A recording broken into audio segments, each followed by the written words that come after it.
15:43, señor Pablo Hacker. Bueno, ya que invitamos recién a una charla que se da el jueves 17, yo les voy a proponer una que se da el miércoles 16, también a las 18 horas. Pero está bueno porque nos anticipan la charla los charlistas, es decir, charlan antes de charlar. Porque estamos anticipando la charla. Y además esta conversación es la cuarta del seminario de economía justicialista que se da en el PJ. Vienen siendo, bueno, en una de ellas estuvo justamente Mercedes de Alessandro, donde recomendó la película. Son conversaciones muy, muy interesantes en un momento que creo que es justo para hablar de economía en función de qué se le puede presentar como oposición a esto que está sucediendo. Para quien esté escuchando y no está viendo el streaming, donde estamos compartiendo la invitación, es en la sede de la calle Mateu del PJ. Sí, Mateu 130. ¿Hace Miércoles... falta ser afiliado? No, para nada, para nada. ¿Hay que pagar entrada? No, por supuesto que no. Hay que ir con ganas de escuchar. Este miércoles va a estar Kelly Olmos, Lucía Sirmi, Pablo Chena e Itaí Hackman, que está en línea con nosotros para hablar un poquito. ¿Qué tal, Itaí? ¿Cómo estás? Pablo, Marina y Carlos, te saludamos de la M530. Hola, ¿cómo andan, che? Buenas tardes. Buenas tardes, Itaí. Bueno, gracias por esta comunicación. No hay que ponerlo nunca al último, Itaí. Claro, porque hay que decir Itaí. Ah, sí, te complica. Te complica, cacofónicamente. Itaí, contame un poquito. Esta charla tiene como título Mercado de Trabajo y Participación en el Ingreso. Es la cuarta de una charla justamente en el PJ. Y anticiparos un poquito en torno al debate que se va a mantener este miércoles.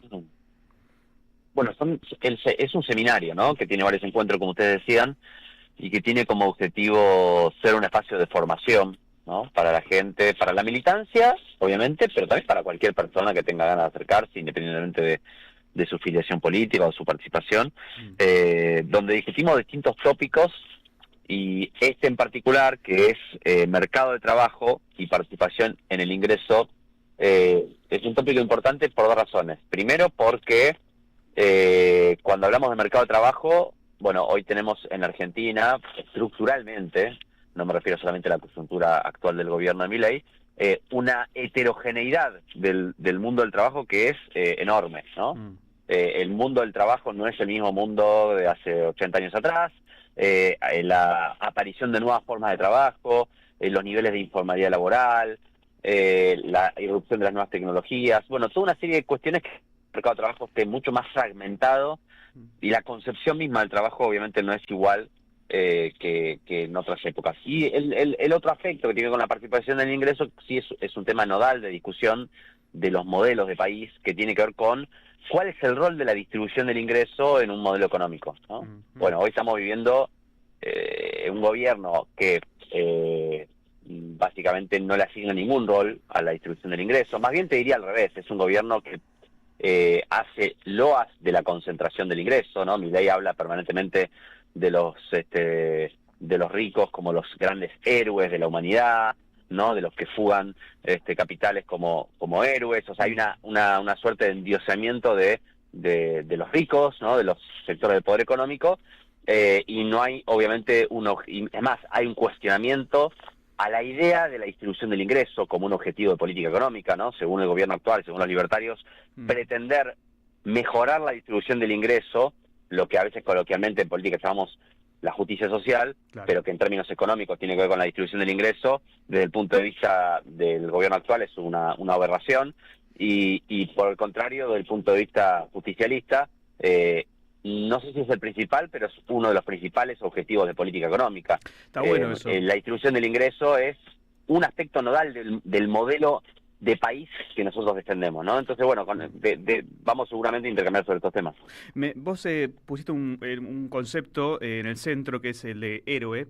Hay que decirlo, esta charla se da en el marco de la escuela justicialista Néstor Kirchner, que no lo dije al principio, pero sé que se está conversando mucho el tema de la deuda, la fuga del FMI, y es cierto, ¿no? Que el héroe dicho por el presidente es el fugador, ¿no? En este momento, el héroe es el que rompe, hace la trampa, y el que sin la fuerza del trabajo extrae la mayor cantidad de plusvalía, pongámoslo si querés, de un laburante para llevársela toda.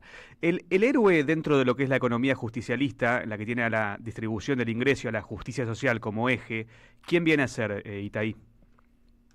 Bueno, viste la famosa frase de Perón de que hay una sola clase de personas, ¿no? Las que trabajan. O sea, en el peronismo tradicionalmente hay una reivindicación muy fuerte del trabajo, contrapuesto a la idea del rentista, podríamos decir en términos más modernos, del especulador, y indudablemente, bueno, por eso era la columna vertebral de nuestro movimiento, ¿no? Es decir, el trabajador es el que crea la riqueza, el que hace posible el funcionamiento de una economía pujante. Por eso, digamos, obviamente para nosotros la distribución del ingreso, te diría, no es solamente un tema de justicia distributiva, sino que también es condición para el desarrollo. Claro. Es muy difícil pensar que se pueda desarrollar una economía que excluye o que deja en una situación muy precaria a la clase trabajadora, ¿no? Olvídate solamente de la cuestión de la justicia, ¿no? Porque obviamente es injusto que vivir en una sociedad en la cual hay gente que le sobra la guita para jugarla al exterior y hay gente que se caga de hambre. Eso obviamente es injusto y uno lo quiere modificar por razones de justicia.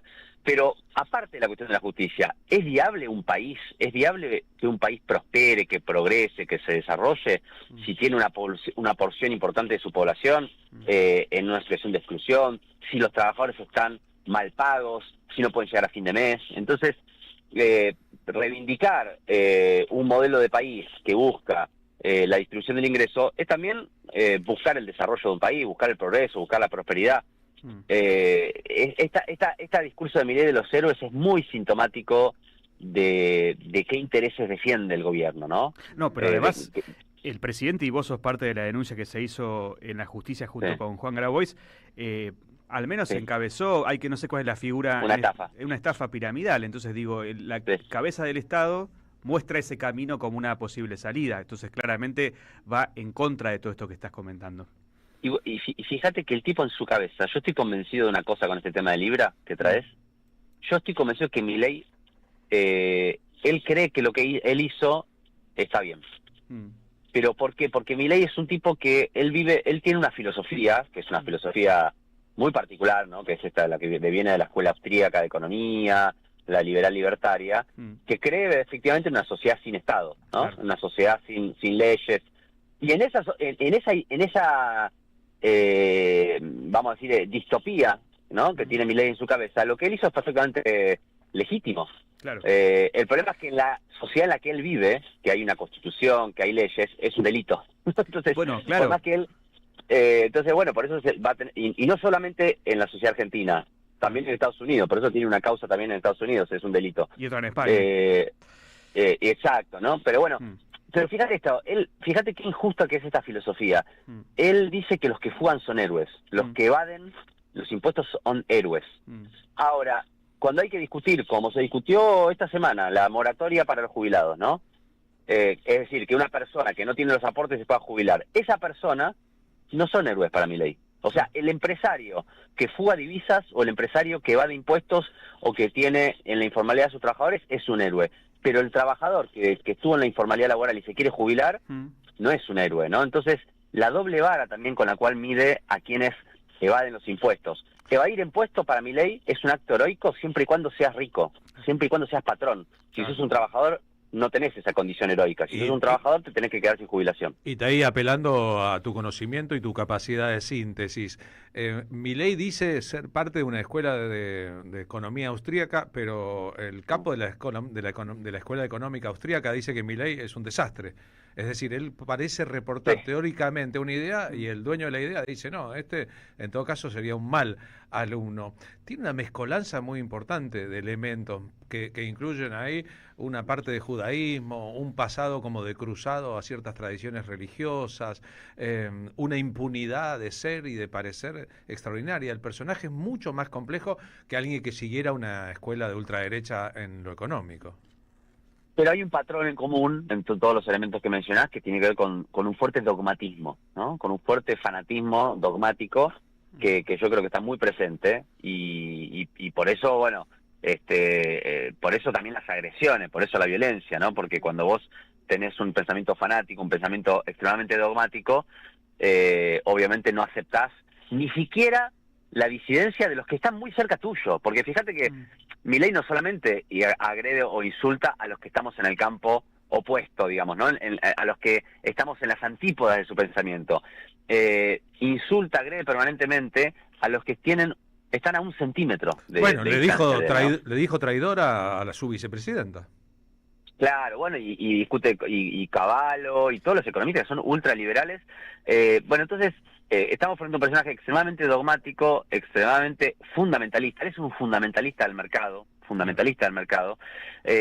y por lo tanto, un tipo que entroniza permanentemente al mercado como fuente de justicia distributiva, ¿no? Entonces, básicamente, la filosofía es: escúchame, si a vos te tocó mal en la distribución del ingreso, si tuviste la desgracia de nacer en un lugar inconveniente, si te fue mal en la vida, si no conseguís un laburo en blanco, fundamentalmente es porque no estás haciendo el mérito suficiente, el esfuerzo suficiente, y porque la filosofía es: a cada uno le toca lo que se merece, ¿no? Bueno, nosotros estamos en contra de eso, claro, y queremos que el Estado tenga un rol fundamental para construir una sociedad en la cual todo el mundo tenga oportunidades. Ahora, ¿es Milei el que maneja la economía o es un ministro de Economía Caputo? Viste que hoy le dijo pelotudo a Jorge Rial, porque Jorge Rial dijo que la economía es algo demasiado importante como para dejársela en manos de los economistas. ¿Quién maneja la economía en la Argentina? ¿O es el Fondo Monetario Internacional a través de Caputo? Bueno, es una buena pregunta, porque Caputo, Sturzenegger, son dos personajes que forman parte de una suerte de staff permanente de la política argentina, ¿no? No son como Milei, no son un outsider como Milei. Tuvieron el gobierno de la Rúa, en el caso de Sturzenegger fue viceministro de Economía, Caputo y Sturzenegger, los dos fueron funcionarios de primer nivel con Macri. Entonces, no son gente que vino de afuera. Y lo que están haciendo es muy parecido a lo que ya hicieron en el pasado. Vos mirá, Sturzenegger fue parte del megacanje, ¿no? En la época de la Rúa. Sí. Caputo, el acuerdo con el Fondo Monetario nos devolvió al fondo en el año 2018 por 57.000 millones de dólares, y la política de endeudamiento de Macri. Y ahora están haciendo algo muy parecido. Entonces ahí vos ves que hay un patrón muy de casta, podríamos decir, por otra parte, ¿no?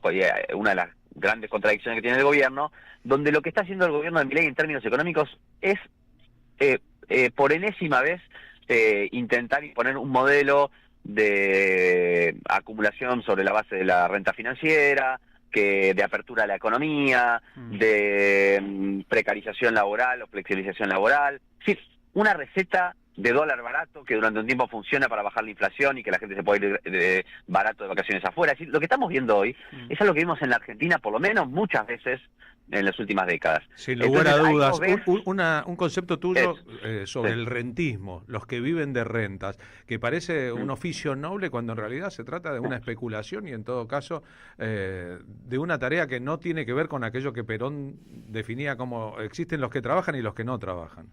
Claro, sí, por lo menos en las rentas lo que debería buscar un país es que la renta no sea un mejor negocio que la producción, ¿no? Es decir, porque acá el problema no es solamente que exista el rentismo, sino cuando el rentismo es mejor negocio que trabajar y producir. Bueno, si el rentismo es mejor negocio que trabajar y producir, y vos manejás un fondo de inversión o un gran capital, ¿qué vas a hacer con la guita? Bueno, la vas a poner a timbiar, porque esas son las reglas del juego que están planteadas hoy en la Argentina.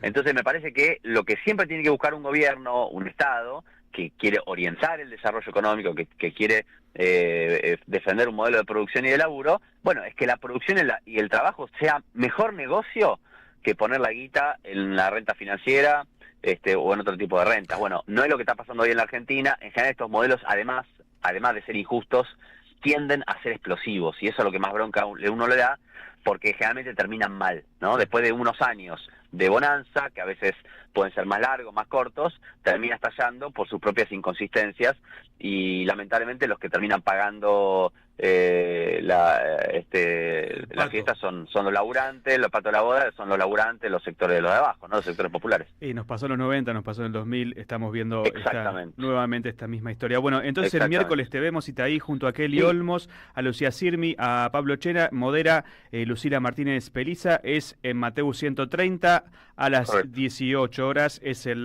cuarto encuentro del Seminario de Economía Justicialista que organiza la Escuela Justicialista de Néstor Kirchner. Y de ahí muchas gracias por todos estos conceptos y este tiempo que nos dedicaste. A ustedes, un abrazo grande. Un abrazo. Qué tentación a veces responder.